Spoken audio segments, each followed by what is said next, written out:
మా మేడం జగనన్న ఏరియాలోకి హాస్పిటల్‌కి అయితే తోడుకొని పోతా ఉంటే, ఇక్కడ చూడండి అది మంచని తెలియలేదు, లేదు దుమ్మని తెలియలేదు. భయంకరంగా అయితే లేస్తది. అసలు బండ్లే కనిపించడం లేదు. ఆ ఏరియాలో ఇంతగా లేదు. ఇక్కడ జగరా సైడ్ అయితే భయంకరంగా అయితే దుమ్ము లేస్తన్నది.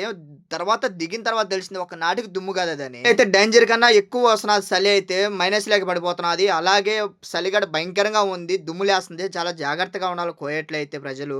ఇప్పుడొచ్చిన నెలకు ఒక సూరి ఇక్కడికి హాస్పిటల్‌కి అయితే తోడుకోవచ్చాను. మీకు ఎవరికైనా ఈ హాస్పిటల్ పేరు తెలిస్తే ఒకసారి కామెంట్ రూపంలో చెప్పండి. ఇక్కడి నుంచి వచ్చా నీళ్ళైతే బాటలకు పట్టుకొని రాకుండా వచ్చేసాను. ఇప్పుడు దాకమేస్తన్నది. ఇక్కడ ఎక్కడ పట్టుకుందామన్నా కూడా ఎక్కడే గాని తెల్లాజైతే లేదు. ఇప్పుడు అందుకని చెప్పి నేనేం చేశానో చూడండి. బాగా ఆలోచించిన తర్వాత ఒక మైండ్‌కి ఒక మంచి ఒక థాట్ వచ్చింది. అప్పుడే జమేలోకెళ్ళి కమిషన్ ఫిల్స్ అయితే పెట్టి ఒక నీళ్ళ బాటిల్ అయితే తీసుకున్నాను. ఇంట్లో నాకు అన్నం లేకనైనా ఉండగలుగుతా గానీ, నీళ్ళు లేకపోతే ఒక్క సెకండ్ కూడా ఉండలేను నేను. అంత దాహంతో ఉంటాను నీళ్ళతో అయితే. అలాగే మొక్కజొన్న అనేది ఒక పొట్లం అయితే తెచ్చుకున్నాను. అలాగే మొక్కజొన్న తింటా నీళ్ళు తాగుతా. అలాగే పొద్దుడు గింజలు తింటా మైండ్ కూడా బాగా పనిచేస్తది. అలాగే డ్రైవింగ్ కూడా బాగా చేయొచ్చు మనము.